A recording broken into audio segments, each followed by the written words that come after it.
History Maker Focus Number 3. Personal Mastery Practice.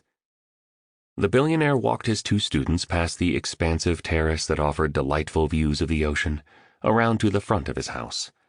A black SUV shimmered in the driveway as the rays of the morning sun washed over it. "Where are we going?" asked the entrepreneur. "Well, I promised you both at that dramatic meeting we had at the conference that you would swim with the dolphins if you came to visit me in Mauritius. So, I'm delivering on my promise. We're going to the western part of the island, to a small seaside village called Fliconflac. Two young and delightful dudes are waiting there for us. They're skilled at finding where the dolphins are. Get ready to be blown away by what you're about to experience, my friends. This will be unforgettable for you." The SUV was soon veering through the charming pocket-sized towns that surrounded the compound of the industrialist, and rolling onto a perfectly kept highway. The billionaire sat in the front with his driver, asking about his children, his latest fascinations, and his aspirations for the future.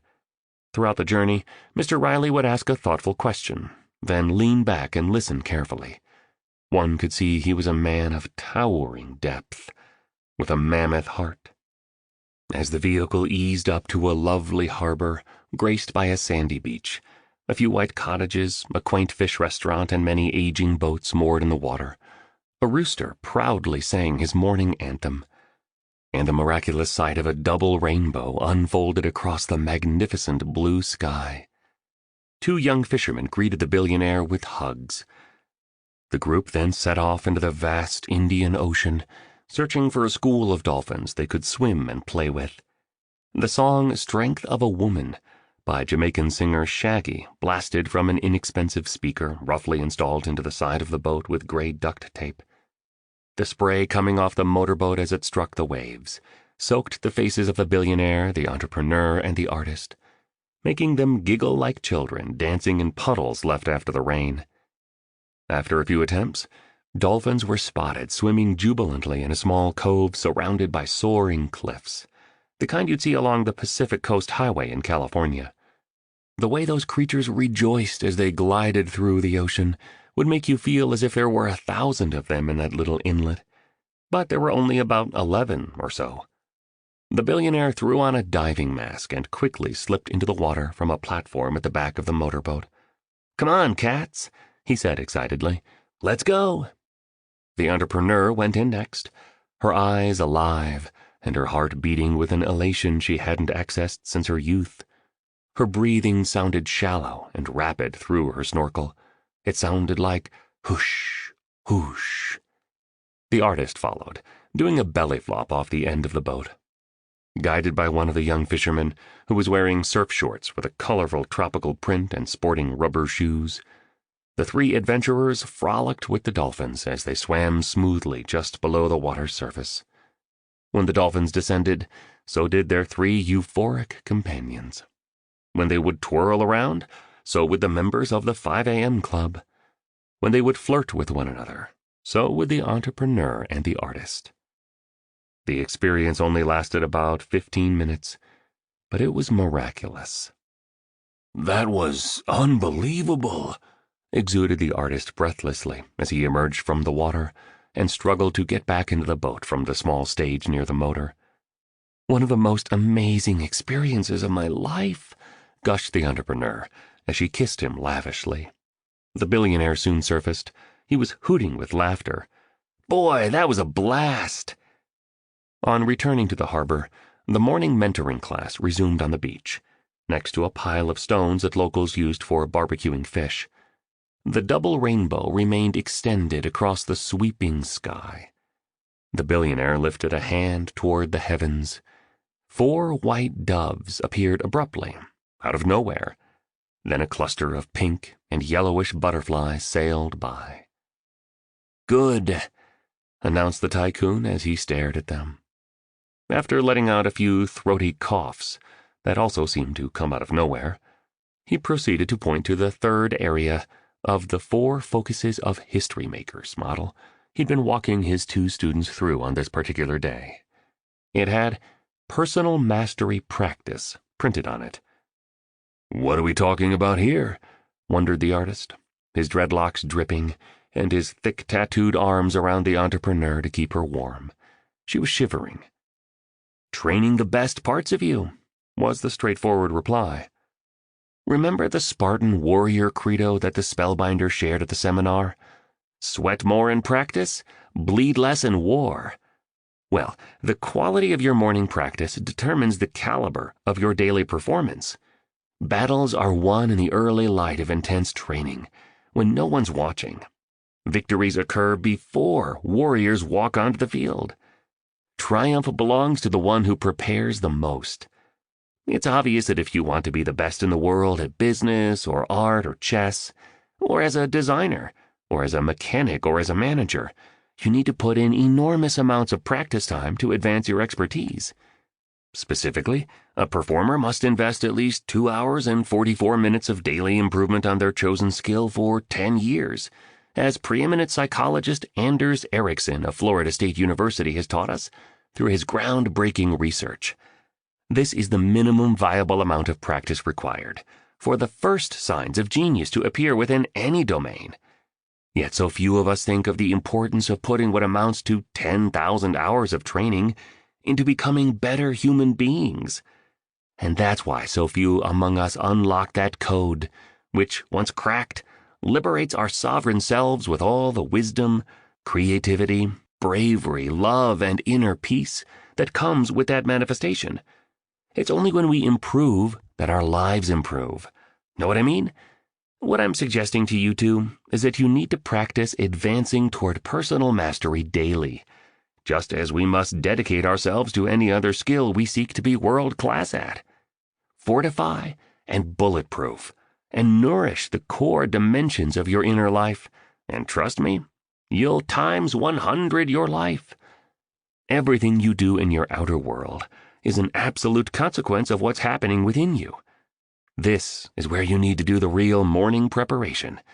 Then you'll walk out in the world every day thinking, feeling, and producing at levels that make you unconquerable. You owe this gift to yourself. "I've never believed much in self-improvement before the Spellbinders Conference," stated the entrepreneur flatly. "It's never seemed real to me." "Have you ever tried it? I mean, seriously practiced it over an extended period of time?" asked the billionaire firmly. Yet another dove flew overhead, and when the mogul glanced up at the sun, it almost appeared that the clouds parted. "Not really," admitted the entrepreneur. "Until now, until I joined the 5 a.m. club." "Okay, good. So let's keep going. Here's the key," said the billionaire. "During your victory hour, from 5 to 6 a.m. each morning, concentrate on upgrading what the Spellbinder calls the 4 interior empires. This will be the smartest and sometimes the most difficult work you will ever do in your life. Deeply working on you, cultivating the 4 central inner arenas that I'll walk you through in a moment, is your golden key to transformation. It won't be easy, I need to reinforce that, but it will be totally worth it." "Why?" wondered the entrepreneur. She'd stopped shaking from the cold water of the Indian Ocean, but the artist still held her. His dreadlocks still dripped, and the renegade rooster still crowed. "Because inner empires need to be unfolded up to world class before you'll ever see outer ones, and your fortune always follows your fearlessness. Powerful insight, cats. Your influence in the world mirrors the glory, nobility, vitality, and luminosity you've accessed in yourself. Very few people in this time of superficiality and human creatures behaving like artificial machines remember this essential life truth. External always expresses internal. Without always reflects within. Your creativity, productivity, prosperity, performance, and impact on the planet are always a sublime expression of what's going on inside of you. For example, if you lack faith in your ability to get your ambitions done, you'll never achieve them. If you don't feel deserving of abundance, you'll never do what's required to realize it. And if your drive to capitalize on your genius is weak, your fire to train is dim, and your stamina to optimize is low, It's clear you'll never take flight into the rare air of outright mastery and realize domain dominance. External always expresses internal. And to experience empires in your outer life, you need to develop your inner ones first, reinforced the billionaire. He started to sip from a bottle of green-colored liquid that one of the fishermen had given him when he hopped out of the motorboat. If you looked very closely at the text printed on the glass, you'd read these words of Mahatma Gandhi. "The only devils in the world are those running in our own hearts. That is where the battle should be fought." As you consistently increase the inherent power inside you, Mr. Riley continued, you'll actually begin to see an alternate reality, flush with gorgeous opportunity and luxurious possibility. You'll play in a universe of the marvelous that members of the majority can't even perceive, because their eyes are blinded by doubt, disbelief, and fear. Greatness is an inside game, the billionaire affirmed, as he drew yet another learning model into the sand. You'll find the 4 interior empires diagram reproduced on the enhancement. Okay, let's go granular on this framework so you cats have a high and ultra-clear awareness of what aspects of your inner life to improve during your victory hour. I'll provide you with the complete morning routine to run soon, when I teach the 20-20-20 formula. For now, please just know that there are 4 interior empires to train, cultivate, and iterate before the sun comes up. Mindset, heart set, health set, and soul set. Together, these 4 private arenas form the foundation of the true primal power that rests inside every human being alive today. Most of us have disowned and discredited this formidable force as we've spent our days pursuing things outside ourselves. But we all have this profound and illustrious capacity within us. And the best time to optimize your 4 interior empires is from 5 to 6 a.m. That's the most special time of the day. Own your morning and you'll elevate your life, encouraged the tycoon. Oh, a question? What if I only want to do this 5 days a week and take weekends off? How strict is this whole 5 a.m. method? Asked the entrepreneur. An ancient dog shuffled by, and the song Occhi by Italian music legend Zucchero could be heard playing from the fish restaurant. You would probably have found that part of the scene quite strange, but it really did happen this way. It's your life. Do what fits you best and feels right to you. What I'm revealing is the information the spellbinder shared with me. It caused me to make my fortune, and helped me find a consummate sense of daily joy and ongoing peace. Really, all of this gave me personal freedom. Apply it all in whatever way works for your values, aspirations, and lifestyle. Yet also know that part-time commitment truly does deliver part-time results, stated the billionaire as he turned to catch a fly with his fist. Could you please go deeper into the 4 interior empires? The entrepreneur asked. This piece you're teaching us will really help me become a lot stronger in my fight with those investors, and get even more of my hope, happiness, and confidence back. I haven't told you this, but over these past days since I met you, I've been applying so much of what you've been so generous to share with us.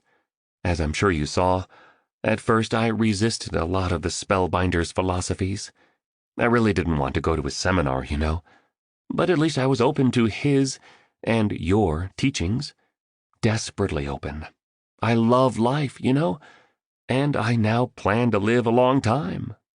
Good, the artist said, as he picked up a heart-shaped seashell and placed it tenderly into a palm of the entrepreneur. He closed her fingers around it and pressed her hand to his chest. I'm already noticing some significant improvements, the entrepreneur went on. By rising at 5, I feel more focused, less stressed, more secure, and way more energetic. I have a larger sense of perspective over all the aspects of my life. I'm becoming more grateful for all the positive in my world, a lot less concerned with the attack on my company, and a lot more excited about my future. Look, those investors are bad guys, and I'm not ready to handle them yet. I will, though. But the fear I felt around the whole thing, and the dark sense of hopelessness about it all, well, that's faded." "Neato," said the billionaire, using the vintage slang of hipsters of a bygone era. He then changed his t-shirt on the beach. The SUV had returned, and the driver was parked directly in front of the seafood restaurant. "And you're wise," the billionaire added. "All this information is priceless. But, as you're finding, it's the ceaseless practice and daily application of it that will make you a heroic human being and an inspirational leader in business and a worldwide uplifter of many. And I congratulate you for letting go of your past. No one's suggesting you act irresponsibly and not deal with the issue you're facing at your firm. But your past is a place to be learned from, not a home to be lived in." The three friends climbed into the waiting vehicle, and it pushed ahead to return to the estate of the eclectic host. "So, let's talk more about this learning model, because it is so crucial to your success and happiness," the billionaire commented as the SUV sailed along. "Many gurus speak of mindset. They teach the importance of installing the psychology of possibility. To use Harvard psychologist Ellen Langer's phrase, they coach you to think optimistic thoughts every day.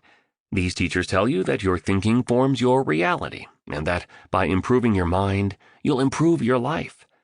For sure, calibrating your mindset is an essential move to make toward the personal mastery that will then lead to a legendary outer reality. Yet," the billionaire continued, "and it's incredibly important that you two understand this because most people don't, the Spellbinder taught me that elevating your mindset, the first of the 4 interior empires, is only 25% of the personal mastery equation." "Seriously?" the artist asked.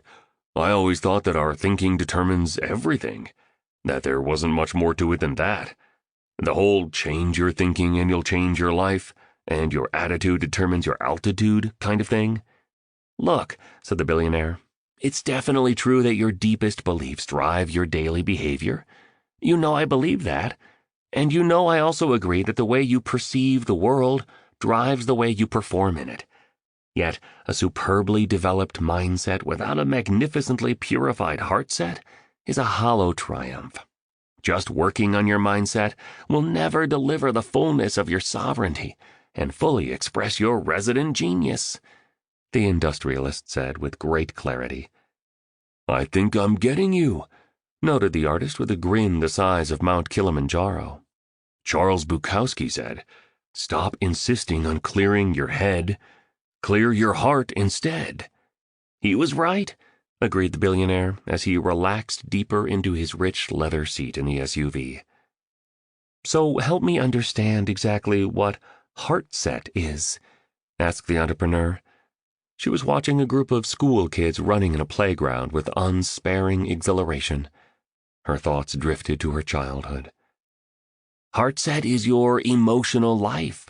Even with battle-proofed beliefs and the distinguished thinking of a world-class mindset, you won't win if your heart is full of anger, sadness, disappointment, resentment, and fear. Just think about it. How can you produce amazing work and realize astonishing results if toxic feelings are weighing you down? It seems like everyone's talking about building a healthy and undefeatable mindset these days. You hear it everywhere. But no one's speaking of heart set, or health set and soul set. All 4 of these interior empires must be polished beautifully through morning practice for you to know the awe-inspiring power that lurks within you. And it's only when you grow and deepen your relationship with this natural authority that exists at your core that you can ascend into the company of the virtuosos and the gods. As you elevate your 4 interior empires, you'll begin to achieve success in the external world at a level you've never believed you could achieve, and more elegantly than you've ever imagined. It's as if you've developed the capabilities of a magic worker. You start to increase the power of others by your very presence. An improbable yet consistently reliable stream of miracles will infuse your common hours, and a prolific joyfulness born of brilliant accomplishment and worldwide service will come to you as life's reward for the admirable ways you've behaved. Mr. Riley looked out of the vehicle's window. He then continued his discourse. So many of us know what we should do mentally, but nothing extraordinary ever happens because our emotional life remains a mess. We stay stuck in the past. We haven't forgiven the unforgiven. We've repressed all those unhealthy emotions from all that has hurt us. Sigmund Freud wrote that unexpressed emotions will never die. They are buried alive, and they will come forth later in uglier ways. And we wonder why our attempts at positive thinking aren't working. What I'm sharing with you explains why so many self-improvement books don't lead to lasting evolution, and why so few conferences make an enduring difference. Our intellectual intentions are good. We really wish to become brighter producers and better people, but we merely get the information at the level of thought. And then we sabotage our lofty aspirations with the residue of our broken hearts. So nothing shifts. So nothing increases. So nothing transforms.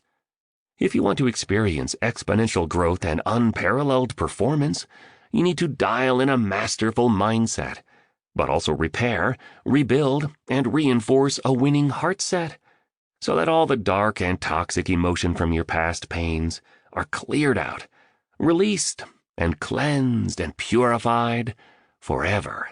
And so your heart, once hardened by life's trials, reopens in all its noble glory. Amazing insights, the entrepreneur acknowledged. But how exactly do I do this during my victory hour from 5 to 6 a.m.? You'll learn how to implement the 5 a.m. method in the near future, the billionaire replied. You two cats are becoming open enough and strong enough to embrace the 20-20-20 formula soon. And like I suggested, since we've hung together, your lives will never be the same once you know and run it. The 20-20-20 formula is an absolute game changer. For now, please just understand that a great mindset with a poor heart set is a giant reason good people end up dissolving their attempts at greatness. Oh, added the billionaire, I should also mention that working on your heart set isn't only about removing negative emotions that have built up from life's frustrations, disappointments, and burdens. It's also about amplifying the healthy ones. That's why part of your morning routine needs to have a gratitude practice as part of it, to feed your sense of awe and fuel your reservoirs of exuberance. Love it, said the artist. Profound what you're sharing, brother. Revolutionary, I'll admit, he emphasized. Yes, absolutely. And so the spellbinder taught me to do some profound work on my heart set each morning, during my victory hour. Yet here's the thing.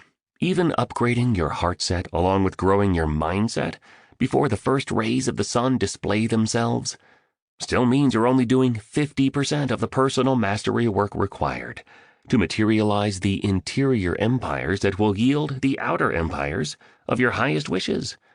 After mindset and heart set, you also need to fortify your health set each morning. New word for me, observed the entrepreneur.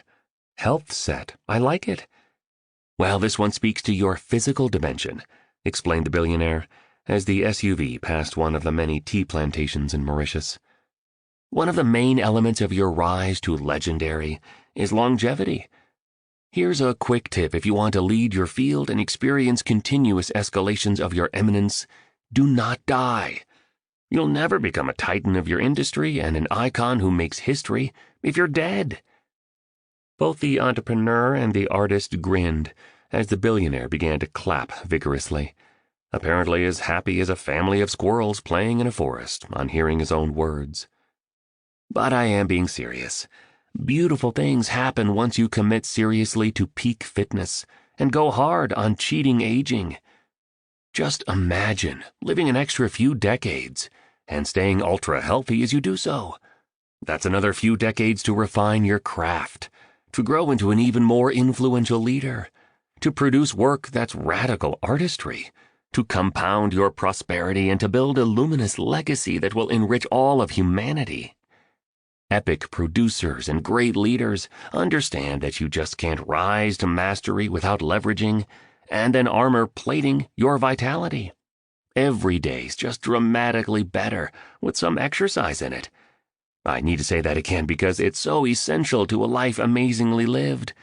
Every day is just dramatically better with some exercise in it, and few things feel as good as getting uber fit. I guess what I'm offering to you is that Health Set is all about dialing in your physical dimension so your brain is operating at its highest level of cognition, and so your energy is igniting, and so your stress is dissolving, and so your joy is expanding. Getting really healthy and ultra fit worked wonders for my business, you know? The billionaire paused. He drew his hands together, as is the custom in India, where people say namaste, which is Sanskrit for, I bow to the divine in you.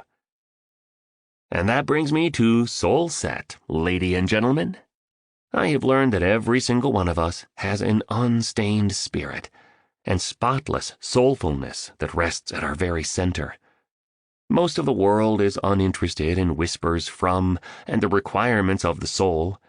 As a race, we've neglected that portion of ourselves that is most wise, wonderful, and eternal. The majority, programmed by society, is all about getting the goods that will boost popularity, gaining validation and social currency from their selfies, and accomplishing popular results that will give them legitimacy. However, feeding your spirit daily is the activity of genuine leadership royalty. And tell me, Mr. Riley, when you refer to Soul Set, what exactly are you speaking of? Inquired the entrepreneur, clearly making steady progress as a student of the spellbinder's teachings. She also appeared more present, strong and free than at any time since the artist had met her. Yeah, I'm not clear either, brother, mentioned the artist sincerely, as he too reclined in his seat, as the chauffeur navigated the vehicle up the winding driveway of the tycoon's home. More butterflies floated by. The double rainbow remained transfixed in the sky. The billionaire peered at it and then went on. There is no exquisite beauty without some strangeness in the proportions, observed the billionaire, as he waved to his gardeners and stuck his tongue out at a frog. The English poet Christopher Marlowe said that, and dude, he was speaking some truth there. Anywho, to help you understand the Fourth Interior Empire, please allow me to bring this learning all together by simply saying that since mindset is all about your psychology, and heart set is all about your emotionality, and health set relates to your physiology, soul set refers to your spirituality. That's it. Nothing mystical, really, nothing religious, nothing voodoo or freaky. Go deeper, please, pressed the entrepreneur. You're reordering my perception with all of these points. Well, it's all the spellbinder's work, not mine. Kindly remember that. Anywho, my encouragement is to become a devout spiritualist. And just so that term doesn't spook you and shut you down to this education, all I mean to say is spend some time in the quietude of the early morning to make the return to the courage, conviction, and compassion within you. All I'm encouraging is that you soar with the angels of your highest nature and dance with the gods of your most precious talents for a little time before sunrise, as a tribute to what's most wise and true within you. Only then will you begin to know and understand the Shangri-Las of greatness and nirvanas of light that inhabit your sovereign self. Soul Set is all about remembering who you truly are. The sages, saints, and seers of history all rose at dawn to forge even weightier bonds with the hero we all have at our cores. Insecurity, scarcity, selfishness, and unhappiness are all children of fear. These characteristics were taught to you. They sure aren't your natural state. After we are born, we begin the departure from our spiritual power and descend into more of what this damaged world wants us to be. We become more about acquiring, hoarding, and comparing instead of creating, helping, and adventuring. Awake human beings work on elevating their soul set in the serene hours before daybreak, in the sanctuary of solitude, silence, and stillness. Through hope-filled contemplation of the finest version of yourself, without errors in your character, by marvelous meditation on how you wish to show up during the day ahead, by thoughtful consideration of the quickness of life and the suddenness of the exit, and by rich reflections on what gifts you aim to materialize, so you leave the world in better shape than you encountered it on your birth. These are some of the ways you can raise your soul-set game. Yes, continued the billionaire, the vulnerability of his open-hearted delivery displaying itself even more potently in his now soft voice. You too have a brave, loving, and wildly powerful hero at your foundation. I know to most people this idea sounds crazy, but it is truth that I speak. And by spending some time on your soul set during your victory hour, you'll improve your awareness of, and relationship with, this most magnificent part of you. So you are consistently serving society instead of gratifying the ego hungers of your smaller self. And with better daily awareness of our mindset, heart set, health set, and soul set, we'll make the better daily choices that will guarantee better daily results, right? Pronounced the entrepreneur, reciting the 3-step success formula she discovered in an earlier mentoring session. Precisely, applauded the billionaire. Exactly, he added, nodding his head. And please, always stay sincere to what's most important in a life greatly lived, pleaded the billionaire. Be not seduced by the superficialities that suffocate the human spirit and divorce us from the best within us. He pulled a thin wallet out of a front pocket and read the words of Tolstoy from a tattered piece of paper that had been folded in a sleeve. Here's what you would have heard him say in his raspy yet dignified voice if you were in that SUV with them. A quiet, secluded life in the country with the possibility of being useful to people to whom it is easy to do good, and who are not accustomed to have it done to them. Then work which one hopes may be of some use. Then rest, nature, books, music, love for one's neighbor. Such is my idea of happiness. The 3 companions were now standing outside the magnate's house. An owl was perched on a lemon tree. It hooted terrifically as it saw the billionaire. He replied with a simple wave. Nice to see you, buddy, the billionaire said. What took you so long to come home? History Maker Focus number 4. Day Stacking.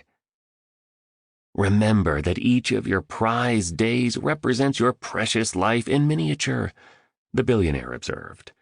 As you live each day, so you craft your life. We all are so focused on pursuing our futures that we generally ignore the exceedingly important value of a single day. And yet what we are doing today is creating our future. It's like that sailboat over there, expounded Mr. Riley, pointing to a watercraft off in the distance. A few navigational shifts, seemingly irrelevant and infinitesimal, when done consistently over a long voyage, make the difference between ending up in breathtaking Brazil or fantastic Japan. All you need to do to pretty much guarantee a hugely successful and a splendidly meaningful life is own the day. Make those 1% course corrections and improvements over each 24-hour allotment you receive, and these days will slip into weeks, and your weeks into months, and your months will slip into your years. The spellbinder called such daily personal and professional optimizations micro wins, enhancing anything in your day, ranging from your morning routine to a thought pattern, to a business skill, to a personal relationship, by only 1%, delivers at least a 30%, yes, 30% elevation only a month from starting. Stay with the program, and in just 1 year, the pursuit you've been focusing on has elevated 365% at least. The main point I'm making here is concentrate monomaniacally on creating great days, and they'll stack into a gorgeous life. Small, daily, seemingly insignificant improvements, when done consistently over time, yield staggering results, reinforced the entrepreneur, recalling one of the brain tattoos she'd been schooled in during this magical adventure. Yes, declared the billionaire cheerfully, as he stretched and then touched his toes while whispering to himself, life is good, and I must help these two kind souls become great before it's too late. Here's the real takeaway, the billionaire carried on.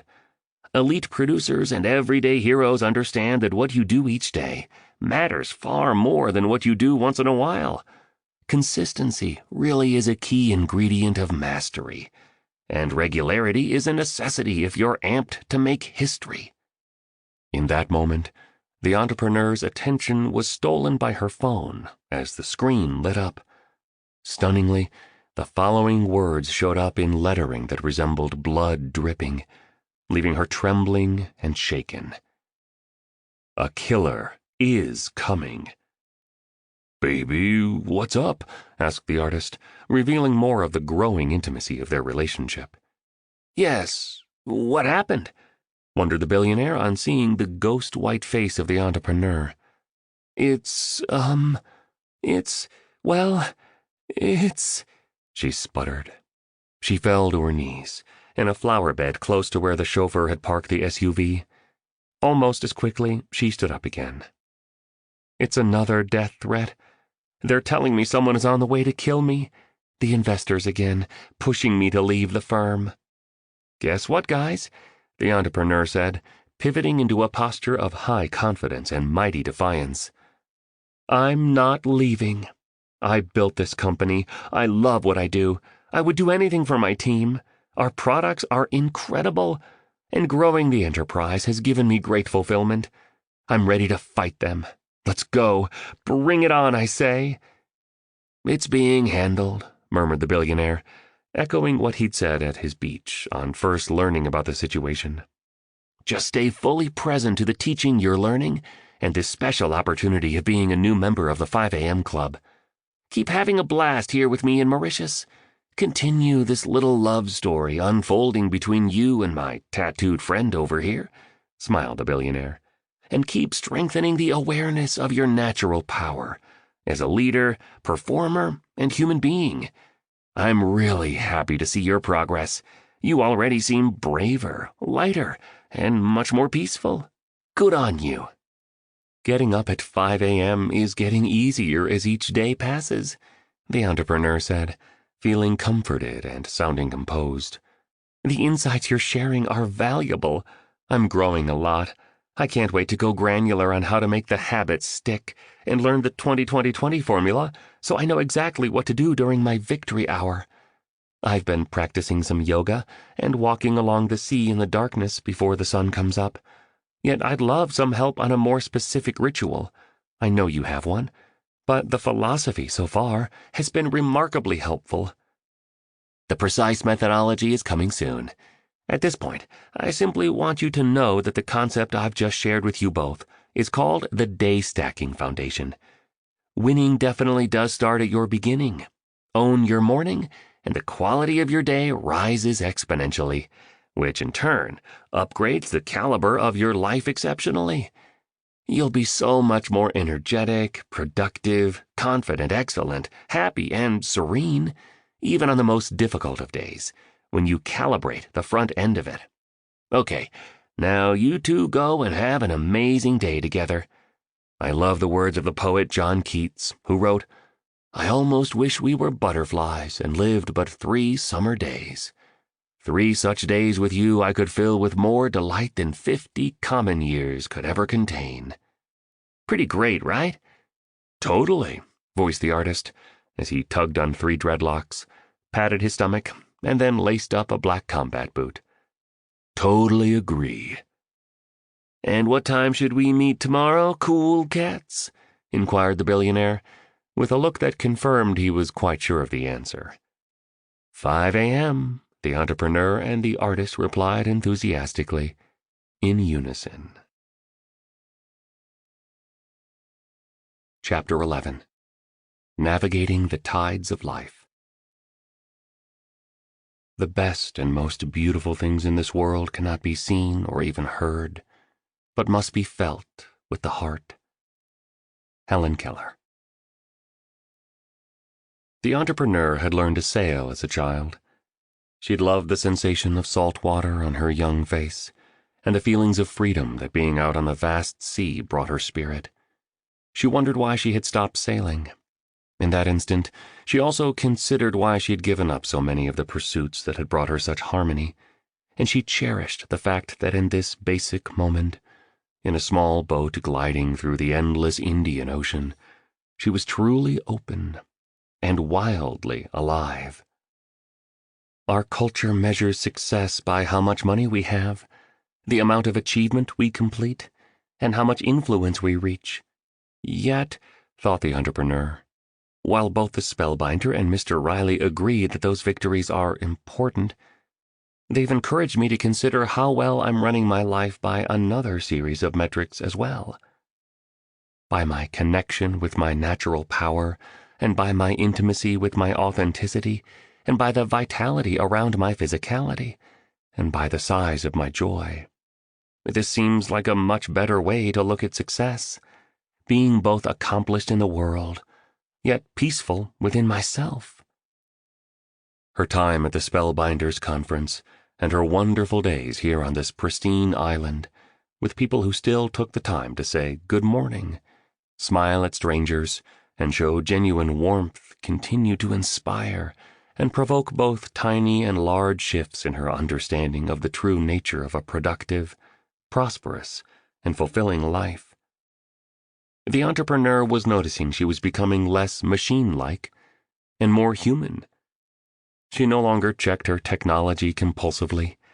She couldn't remember feeling so creative, so available to the miraculous wonders of life. She'd never been so awake to the blessings every day on earth brings. And she'd never, or at least she couldn't recall a time when she had, felt so thankful. Yes, utterly appreciative for everything she'd experienced. She realized the hard points of her life had strengthened her and made her more insightful, interesting, and wise. A fascinating and richly colorful life is stamped with many scars. She began to understand. She promised herself that she'd exploit the challenge she was facing with her investors to raise her grade of courage. The partners' takeover attempt would simply escalate her commitment to defending the natural heroism she'd learned we all have within us, at our center beneath the layers of fear, insecurity, and limitation that we all collect as we advance through life. The behaviors of her untrustworthy partners would only serve to make her a braver, better, and more decent person. Often, a bad example teaches us more about who we wish to become than a good one could ever provide. And in this world of so many hardened human beings who have lost access to who they truly are, she vowed to conduct the remainder of her days modeling excellence, resilience, and the utmost of kindness. As the entrepreneur and the artist navigated their little wooden vessel through the waters that were as clear as crystal, around coral that could be brutal if struck, and farther away from the beach where the billionaire had delivered his morning instruction, the entrepreneur spotted the distant landmass where Mr. Riley suggested she and her new love have a picnic.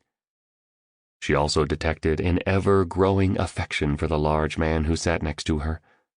Though they came from entirely different universes, their chemistry was undeniable.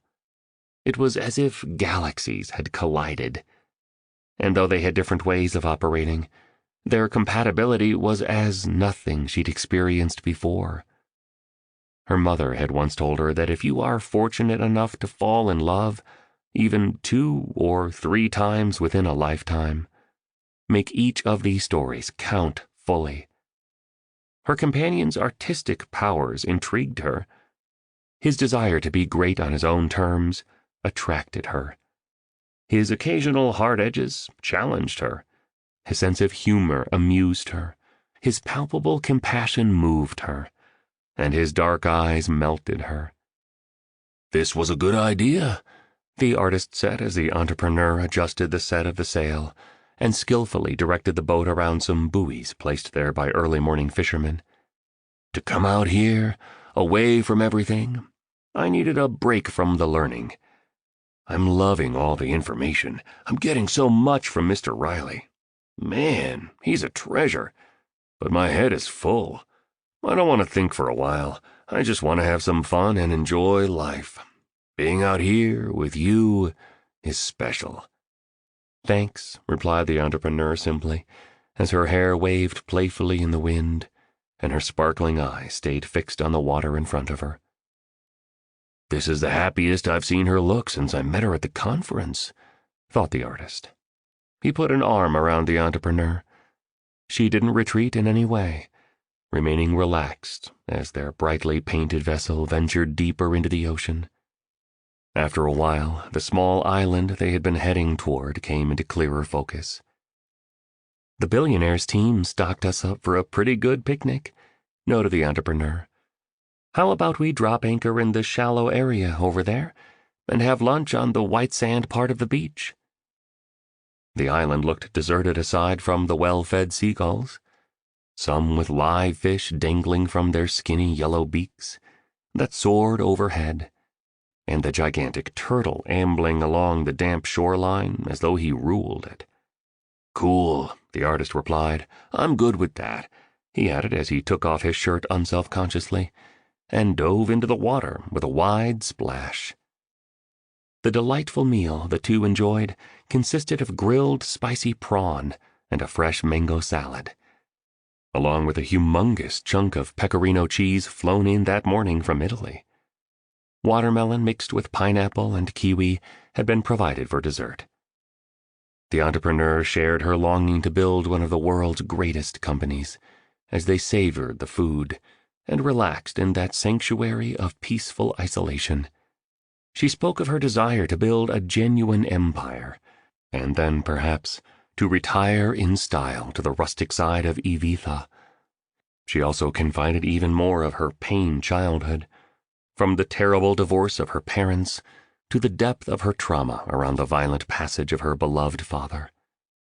She spoke in further detail of the series of failed relationships that had caused her to concentrate most of her time on her work, and the loneliness she felt when she wasn't in the process of advancing her business.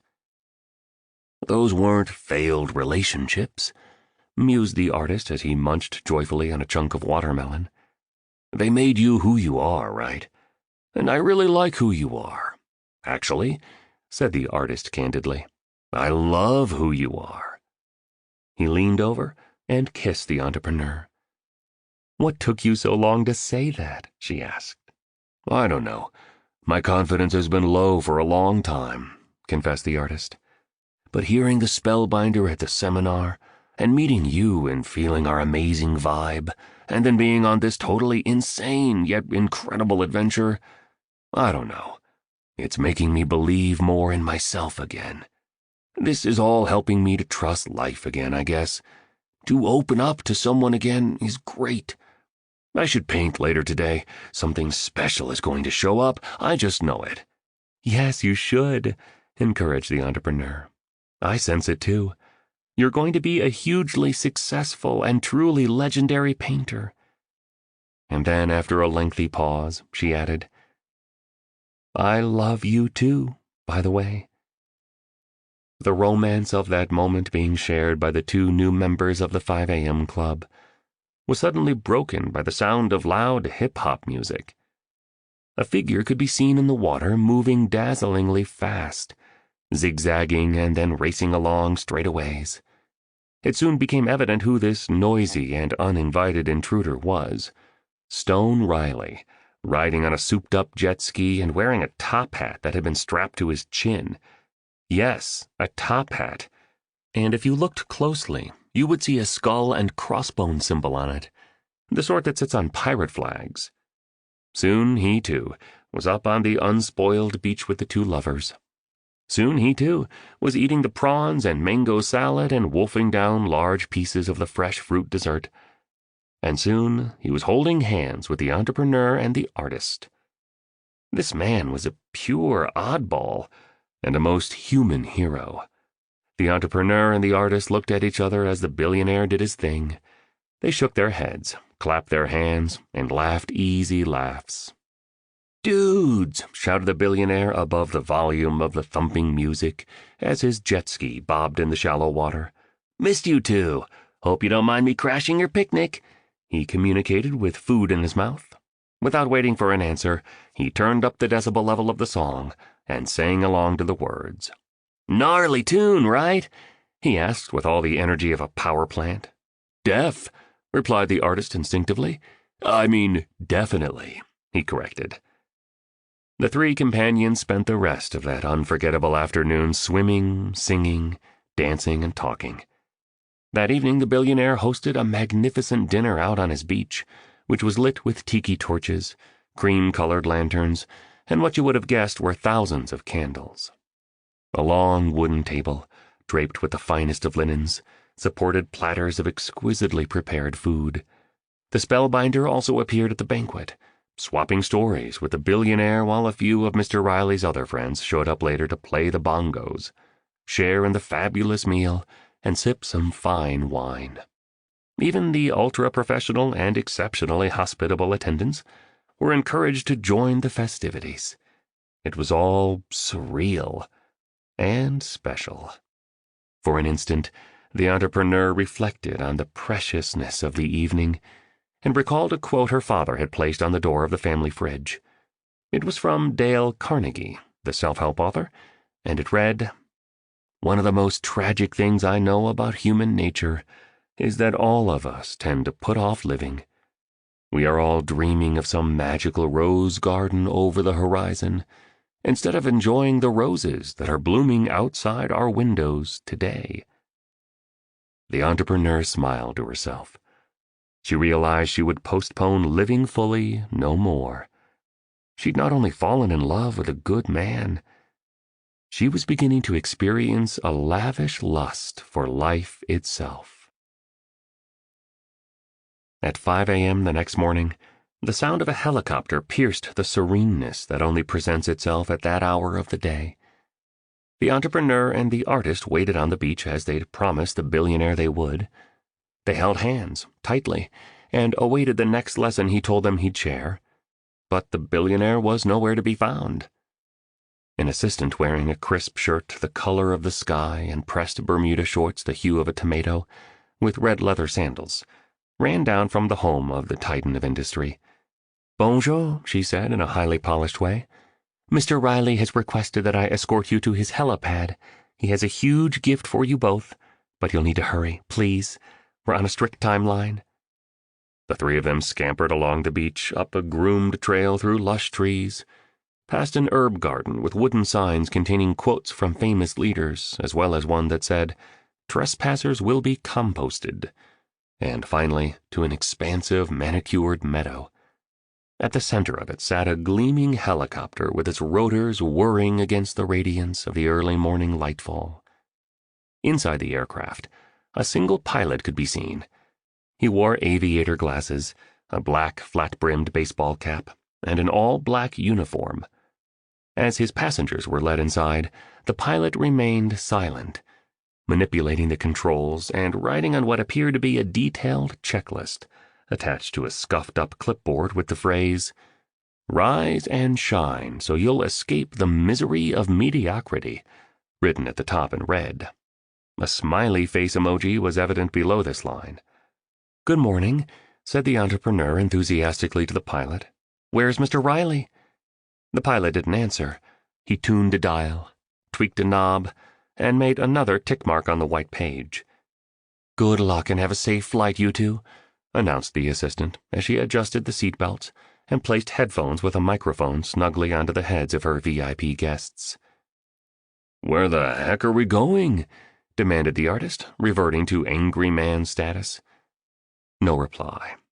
The door shut with a thud, then locked with a click. The engine noise grew louder, and the propeller accelerated its rotations. Whoosh, whoosh, whoosh went the sound. The pilot, seemingly in some sort of imperturbable trance, and certainly not at all friendly, pushed the control stick. The helicopter began to rise above the grassy field. Unexpectedly, the aircraft tilted to the left dramatically. Then it descended aggressively toward the earth in a free fall, before jerking upward again. "Total disaster," shouted the artist. "This pilot is incompetent. I hate him." "Just breathe. All will be well," reasoned the entrepreneur. She looked relaxed, secure, and in complete control. Her morning training was working. She pulled the artist closer to her. "I'm here. We'll be safe. This will end well." Soon, the helicopter was high in the sky and moving steadily, efficiently and gracefully. The quiet pilot fiddled with the dials and tinkered with the controls, seemingly oblivious to the fact he carried 2 passengers. "I've seen that watch before," observed the artist as he spied the big timepiece on the pilot's lean wrist. "Same one Stone had on at the Spellbinders presentation. This is nuts," he stated in a quivering voice. The painter was sweating like a polar bear in a heat wave. "Own your morning, elevate your life," came the singing voice from the front of the helicopter. "Hi, cats, bonjour. Enjoying being members of the 5 a.m. club this morning?" he questioned in a raspy tone. "Boy, oh boy, you're gonna love the surprise that's coming. Another country for another lesson on the morning routine of legendary leaders, creative geniuses, and the great women and men of the world." The pilot turned his head around radically and whipped off his sunglasses intensely. Then he let out a monumental burp. It was the billionaire. "Hey, people, I didn't mean to scare you 2 glorious human beings. I do have my helicopter pilot's license, you know," said Mr. Riley sincerely, almost apologetically.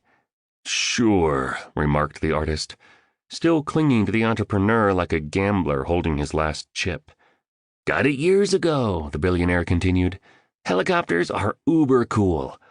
But with all my business ventures these days, I don't get in the airtime I used to. Sorry for the rough liftoff. I guess I need more practice." "So where are we going?" the entrepreneur asked as she eased into her supple leather seat. "Agra," was the billionaire's one-word answer. "What does that mean?" asked the artist. "What's in Agra?" "I'm taking you guys back to the airport," said the billionaire. "Gotta keep us moving on this once-in-a-lifetime adventure we're on." "We're leaving Mauritius?" wondered the entrepreneur with disappointment. Her bracelets dangled and knocked against each other as she said this. "What about everything you still have to share with us?" the artist asked. "We still haven't learned the 20-20-20 formula you say will revolutionize our lives. You told us that it's pretty much the foundation of the 5 a.m. method. I've been waiting to learn it," argued the artist, punching a fist into a hand again. "And I really, really love Mauritius. I wasn't ready to leave." "So do I," agreed the entrepreneur. "I thought you promised us you'd get into the detailed tactics around what to do after we get up at 5 a.m. And at the Spellbinders conference, you promised that you'd share practical productivity hacks so I could scale up my business and some key techniques to build my own fortune. And me and my man only had one picnic together, and you crashed it with your loud music and your pimped-up jet ski." No one spoke for a moment. Then, slowly, everyone in the helicopter began to giggle. "Relax, guys," hollered the billionaire. "My home is your home. You can come back to Mauritius any time you want. I'll send the same drivers and the same jet, and I'll make sure you feel the same love from me and my awesome team. No sweat. Happy to be helpful, always." He adjusted another dial before adding, "I've got a plane waiting for us on the runway right now. You lovebirds have been tremendous students, absolutely first-rate. You've passionately embraced the Spellbinders' teachings. You've been up with the sun and on time every morning. I've seen all your progress. So I wanted to give you a great present today." "A present?" the artist queried. "I'll need to get back to my studio at home pretty soon. I've got some serious restructuring of my craft and fixing of my life to do after all this." "And I'll need to be at my company soon, too," the entrepreneur said. Some of the worry lines returned to her forehead as she pronounced these words, though there were many fewer than before she had joined the 5 a.m. club. "Well, not yet, guys. Not yet, please," pleaded the billionaire. "We're going to Agra." "I have no idea where that is," admitted the entrepreneur. "Agra is in India," the billionaire explained. "I'm taking you two to see one of the 7 wonders of the world.